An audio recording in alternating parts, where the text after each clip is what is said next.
So thank you very much for agreeing to have this interview with me. My name is Anati, and I am in Bloemfontein, South Africa. Like you said, it is a good day. The weather is looking up great, and I also did see that in Stellenbosch, it looks amazing today. Glorious day. We had good rains, winter rains. Our rivers are full, and our export crops are doing excellently on the world market. It's one of the few sectors that actually grew over the past 6 months in the South African economy. So it just underlines the importance of agriculture and agribusiness. Indeed. Thank you for the opportunity to be interviewed. Thanks, Prof. So this year, Ipharma is celebrating a 30-year anniversary. And in light of this, we would like to celebrate it by featuring some of the people who have contributed to the success and the development of the organization, people such as yourself, okay? Just before we start or before we continue, can I ask you to wish Ipharma a happy 30th anniversary? Yes, indeed. Ipharma has been a long part of my life. And, you know, the slogan that I will never forget is that we feed the world. And that always made me very proud to be associated with Ipharma, because we all participate in one of the most basic activities in life, and that's feeding people. And so from my side, yoo-hoo, Ipharma, go for it. Never stop. You changed my life. I wish that you change the lives of many other people, especially young people that are entering the ag and food business environment. So congratulations, Ipharma, congratulations. Thank you. And while we're at it, Prof, how did you learn about Ipharma? Yeah, it was quite interesting. I just left the development bank where I was in charge of agriculture investments. I joined the University of Pretoria to run a postgraduate school. And in my mind, it was quite clear that if we don't link agribusiness, I'm talking early 90s, late 80s, early 90s of the previous century. So I'm already an old guy. But it was quite clear in my mind that if we don't create the agribusiness link, we can have so many theories about agriculture and the role of agriculture, but without linking agriculture to the rest of the economy through agribusiness, it won't work. And I started searching, and I discovered Ipharma. And then I attended my first conference. It was in Jakarta, in Indonesia. And, you know, I was almost shocked with the relevancy of, at that stage, it's still called IAMA. It was the International Agribusiness Management Association. Food were attached later on. But I was almost shocked out of my mind with the relevancy of the concepts that I missed in the development, agriculture development environment. Concepts like supply chains, like networks, like competitiveness and efficiency. And in a certain sense, my first conference introduced me not only to some extremely relevant concepts of the time, and remember the world was deregulating then, global trade started happening, there were no more sort of very high levels of government support. So the agriculture sector and agribusiness had to fight their own fight, and all these concepts, but also the people that I met there. Some leaders in the field of agribusiness in the Netherlands, in Australia, in the USA, in Brazil, in Argentina. So that was a fantastic experience. I returned to South Africa. We mobilized APSO, which is one of the big financial institutions in South Africa, to fund a chair in agribusiness at the University of Pretoria.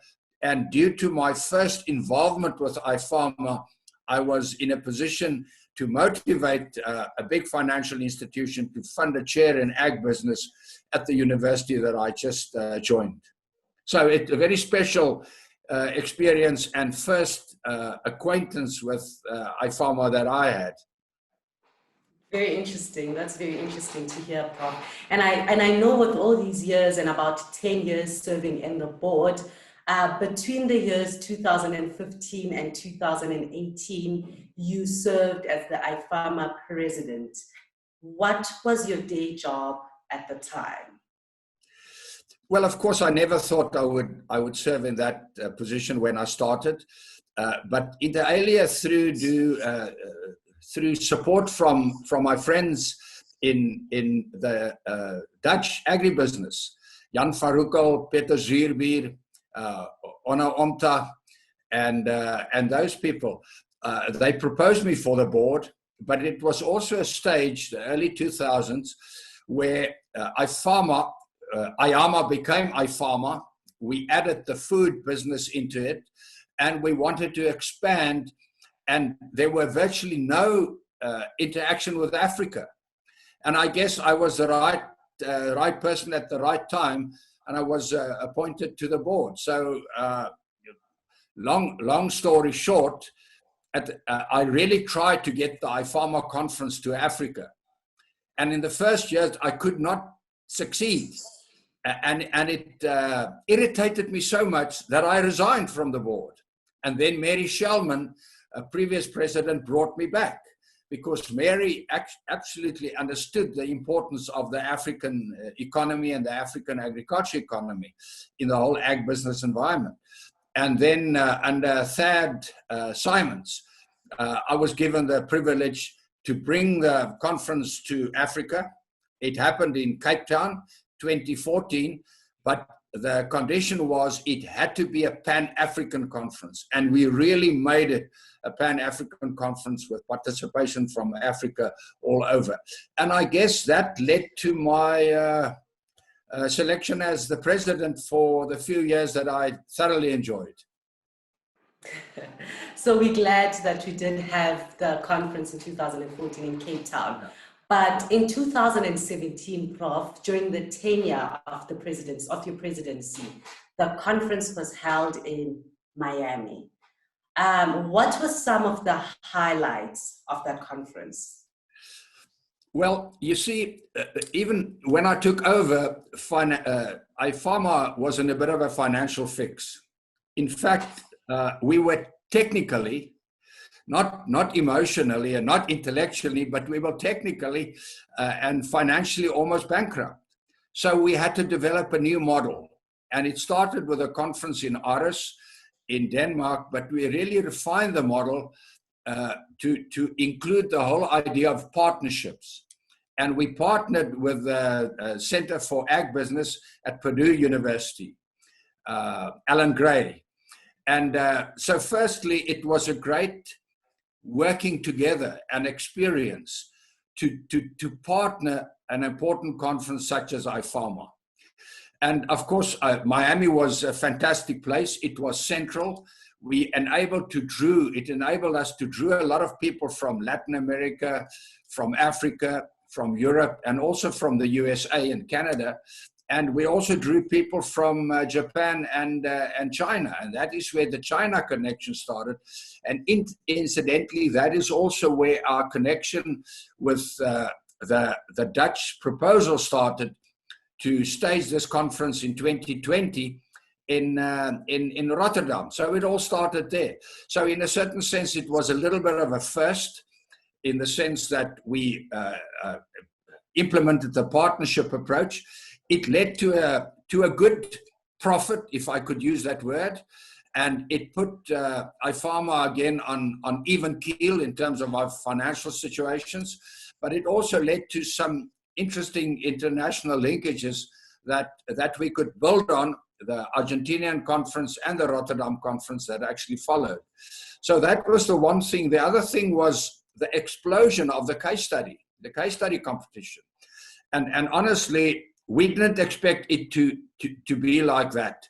And that eventually then led to an expansion, also to add some young professionals that we did happen to do in Argentina the next year.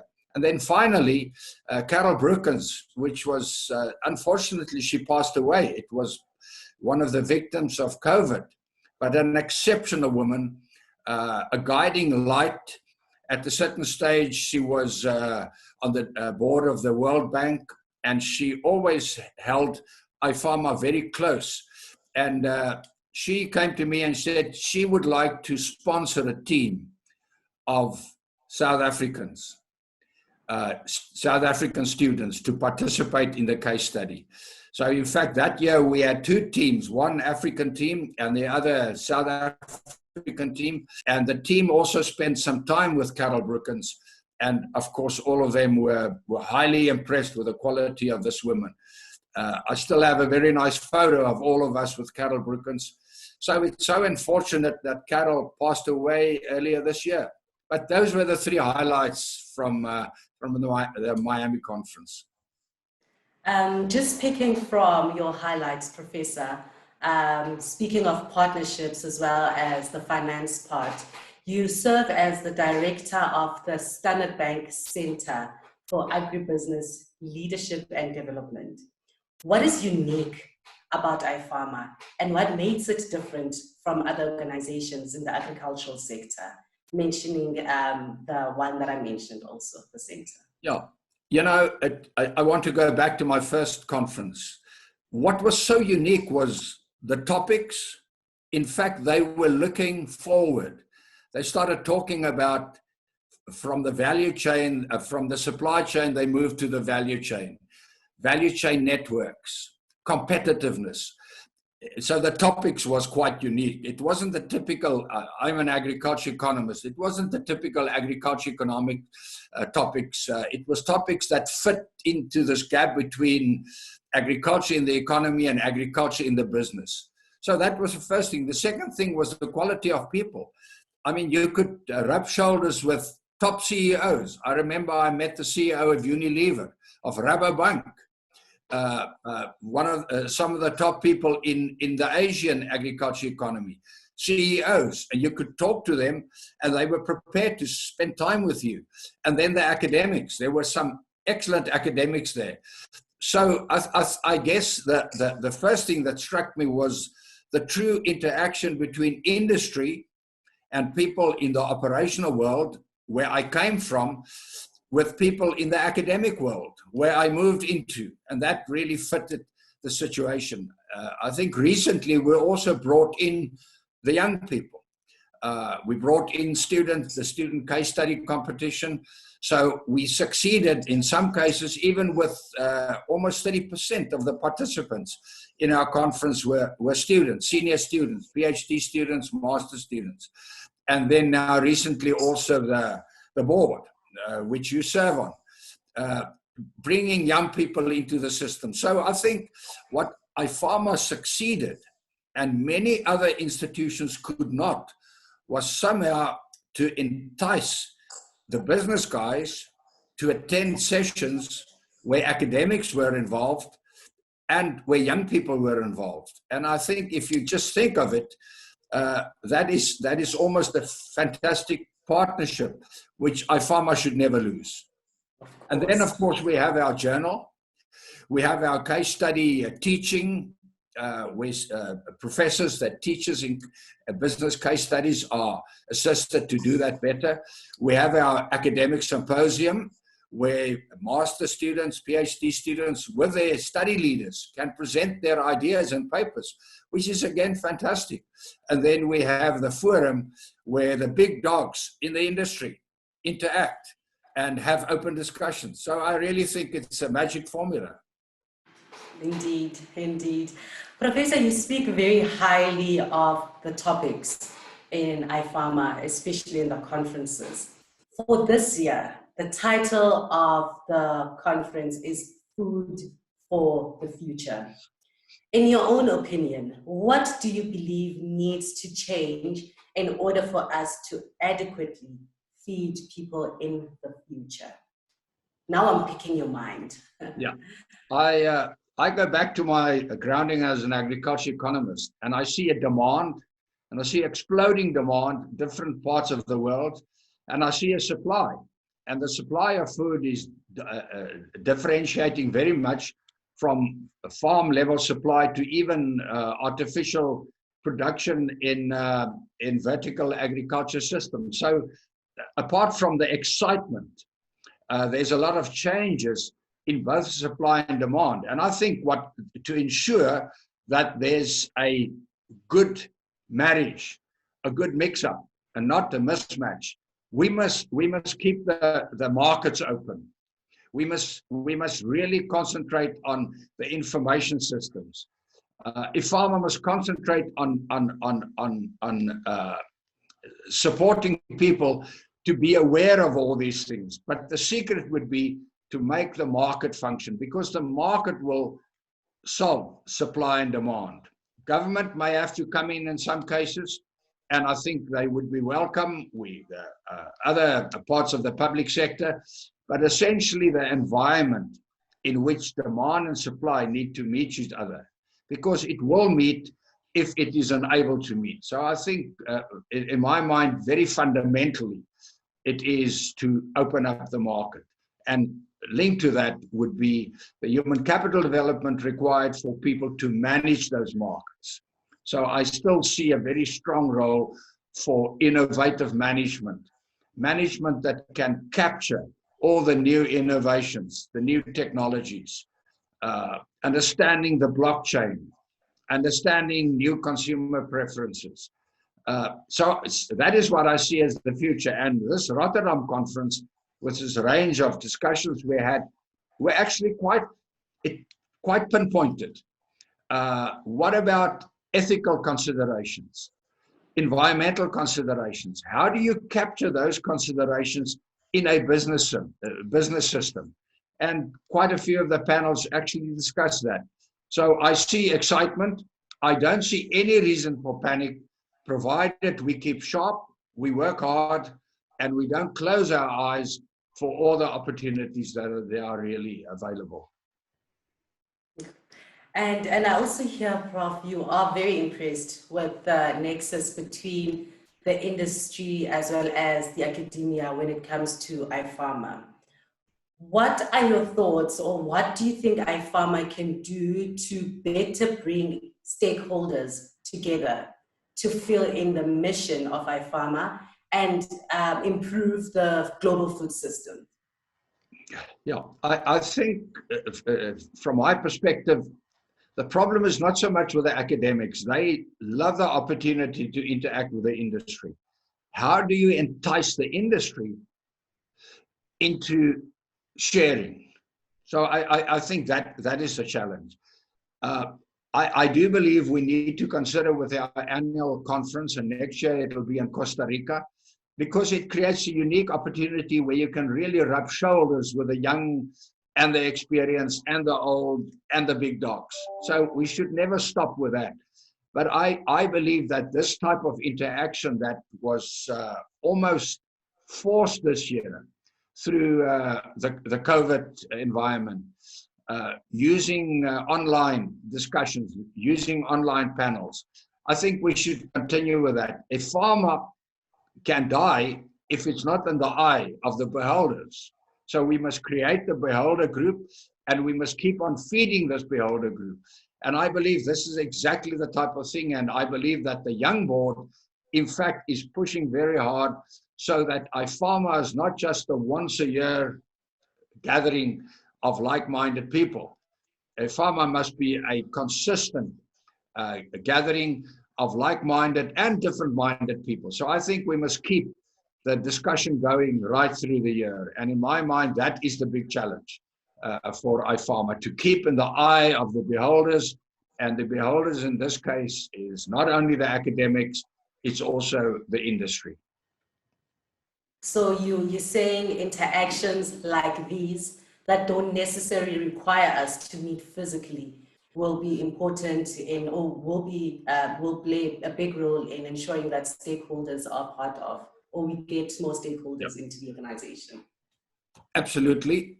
And also because it's not expensive, yes. But we need the annual gathering too, because I would like to have the opportunity to talk directly with you, which I'm doing now, but on a more sort of physical basis. So I think we need both of them, but the absolute opportunity in the gap is in exactly these type of conferencing and Zoom paneling and stuff like that.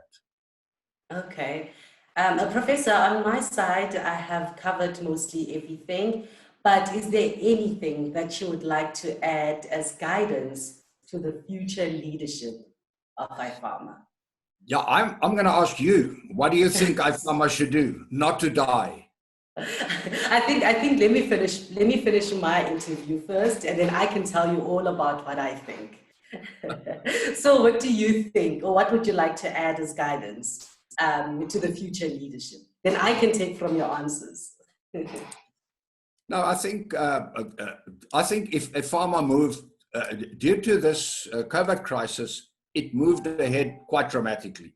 We were almost forced to move ahead. Many similar associations in this environment actually canceled their conferences. We decided to forge ahead, and we must really think the people from the Netherlands and Rotterdam and the participants from that part that really made all these things possible. But I think it showed the way to go. So firstly, we were almost like catapult into the new normal. So that's the one, and we should not refrain from strengthening. The fact that we've done so, our symposium is coming up. I think it shows that the attitude and the mindset is right. I think the second thing is harnessing the young people, and the young board is there. So I believe that would be a very important breath of fresh air. As we know, it's not only old experienced people that can show the way, because they have an experience of a different era. We are exploring a new era, and we need some innovative thinking there. And then thirdly, I think very important, and I hope we have succeeded in enticing the industry to participate in a, I would say, quite a non-time exhaustive manner, because it's difficult for CEOs to travel to Costa Rica or Miami or South Africa and participate in a conference. But through this online interaction, it's absolutely possible. So I think that's the way to go. Thank you very much, Prof. Thank you. So yes, now we can get to me. But I do appreciate your time again. We were hoping to make it exactly 30 minutes. And during this whole time, I was also hoping that issues of load shedding, which you and I would understand, will not come in between us. So I'm glad that we were able to have the discussion, which was more important in this case, without having issues with load shedding But thank you again, Professor, for all your time and also your experience. We do appreciate your expertise. Thank you very much. And let me honestly say, Ipharma changed my life, and I still plan to stick around with Ipharma because there's always something new. Ipharma is dealing with the world of tomorrow. And I think, and that is what makes it so exciting. We are also very excited, and it makes us more excited to hear people like you who have been in the organization for so long speak highly of it. So we're also ready to have our lives changed by this amazing organization. Yeah. Thank you so much, Prof. Thank you very much. Enjoy the rest of your day. Goodbye. Bye-bye.